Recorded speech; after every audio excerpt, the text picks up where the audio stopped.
रात का अंधेरा जब पूरी तरह छा जाता है, तब एक दूसरी दुनिया जाग उठती है। यह है वो दुनिया जहां रात के सन्नाटे में ऐसे जीव सक्रिय होते हैं जिन्हें हम शायद ही दिन में देख पाते हैं। आइए चलते हैं एक रहस्यमयी सफर पर और जानते हैं नॉकटर्नल एनिमल्स यानी रात्रिचर जीवों की अद्भुत दुनिया के बारे में। नॉकटर्नल जानवर वे होते हैं जो दिन में आराम करते हैं और रात में शिकार या गतिविधियां करते हैं। लेकिन सवाल है, आखिर ये अंधेरे में कैसे देखते हैं, कैसे शिकार पकड़ते हैं और सबसे जरूरी, इन्हें क्या चीज अलग बनाती है। रात के शिकारी जैसे उल्लू और बिल्ली की आंखें बेहद संवेदनशील होती हैं। इनकी आंखों में टेपेटम ल्यूसिडम नामक परत होती है जो रोशनी को 2 बार रेटिना तक पहुंचाती है। यानी जहां हम इंसान अंधेरे में कुछ नहीं देख पाते, वहीं ये जीव बहुत कम रोशनी में भी साफ देख सकते हैं। लेकिन सभी जानवर देखने पर ही निर्भर नहीं रहते।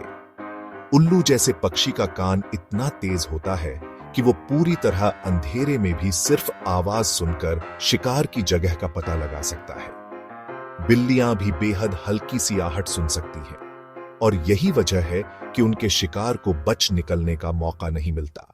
कुछ जानवरों ने गंध और स्पर्श पर अपनी खास क्षमता विकसित की है। जैसे लोमड़ी अपने शिकार को सूंघकर ढूंढ लेती है। चमगादड़ इकोलोकेशन का इस्तेमाल करते हैं, यानी वे अल्ट्रासोनिक आवाजें निकालते हैं और उसकी गूंज से आसपास की चीजों का नक्शा बना लेते हैं। यानी अंधेरे में आंखों के बिना भी वे बिल्कुल सटीक दिशा पकड़ लेते हैं। अंधेरे में सक्रिय होने का एक और फायदा है छिपना।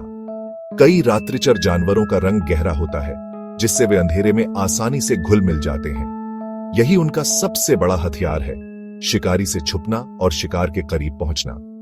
रात्रिचर जीव सिर्फ जीवित रहने के लिए ही नहीं, बल्कि प्रकृति के संतुलन के लिए भी जरूरी है।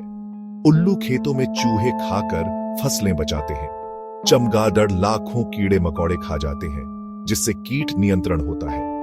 अगर ये रात के रखवाले न हो, तो दिन में हमारी दुनिया और मुश्किल हो जाए। तो अगली बार जब आप रात के सन्नाटे में किसी हल्की सी सरसराहट सुने, याद रखिए, हो सकता है वो कोई अदृश्य शिकारी हो जो अपनी विशेष क्षमताओं से जिंदगी का संतुलन बनाए रख रहा है। यही है हिडन वर्ल्ड, एक ऐसी दुनिया जो हमारी आंखों से छुपी रहती है, लेकिन प्रकृति की कहानी में अहम किरदार निभाती है। अगर आपको यह सफर पसंद आया हो तो वीडियो को लाइक करें, चैनल को सब्सक्राइब करें और बेल आइकन दबाना न भूलें। मिलते हैं अगली बार जिवांट वाईटी स्टूडियो के साथ नई खोज और नई कहानी में।